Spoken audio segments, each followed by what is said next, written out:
Hey everyone, it's Jason, and these are my top 3 cruise news stories of this past week. And Royal Caribbean and Carnival announced a project that they're working on together that could change the future of the cruise industry. Also, if you stick around to the end, I'm going to have one bonus story, and it's about cruise prices. So cruise story number 1, Barcelona, the busiest cruise port in all of Europe, has banned cruise ships from their city center docks starting October 22nd, 2023. And now all cruise ships will have to go to the south docks. This is a big deal because you could walk into town from the city center docks. The south docks, you have to take a shuttle into town. And they said it's due to pollution issues. They think it will reduce pollution. Also, they're limiting the amount of cruise ships that are going to be in port from 10 to 7. Since 2018, there has been a big fight with cruise ships. There has been some officials there that have wanted to ban cruise ships fully. Is that another step in this direction? Let me know in the comments what you guys think. Appreciate it. So cruise story number 2, and I need your guys' opinion. Do you think Carnival are monsters? So the story is that John Heald is the brand ambassador for Carnival, and he posts on his Facebook page a lot of communication with passengers. This one passenger said they were 40 minutes late to their dining assignment, and it was an early dining assignment, and they were turned away by the restaurant manager. They told them they could either go to the buffet or they could try to see if there was anything available on the late seating. And they proceeded to call Carnival Monsters for this. They also said it was basically Carnival's fault because they spent too much time in the ports, which is usually something that you hear people go, we don't spend enough time in the ports. Love to know your guys' opinion. I'm going to post the full paid post in the comments so you guys can read it. And what's interesting too is they were late multiple times. This wasn't just a one-off thing. They admitted it.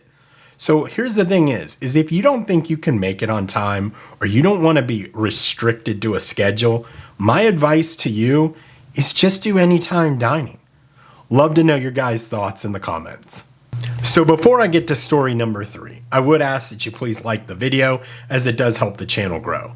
Also consider subscribing as I do daily cruise news shorts and tips and tricks. I also do longer videos on Saturdays and Sundays at 8 a.m. Thanks so much. So cruise story number 3, and this is Royal Caribbean and Carnival Corporation working together in conjunction with Grand Bahama Island to bring them the largest dry dock facility in the world.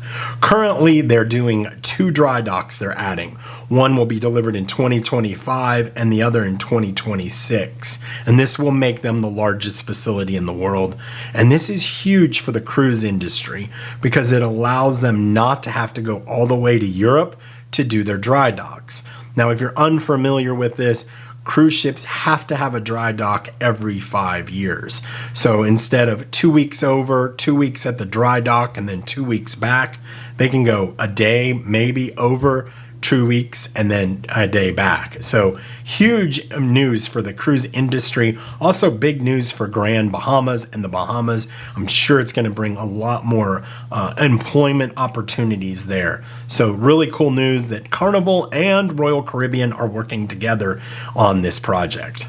So my bonus story. According to cruisecritic.com, the average 5-day Caribbean cruise for this December is up over 37% versus 2022, and it's up 43% versus 2019. Those are huge numbers.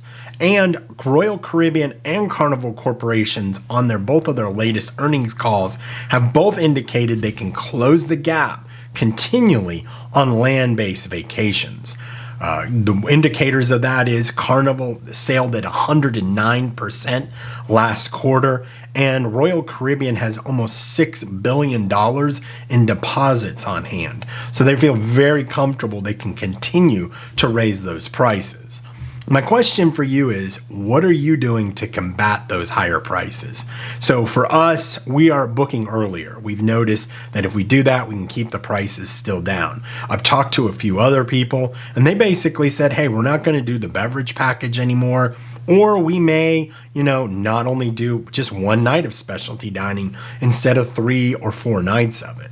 So I'd love to hear in the comments what you're doing to offset these high prices in the cruise industry.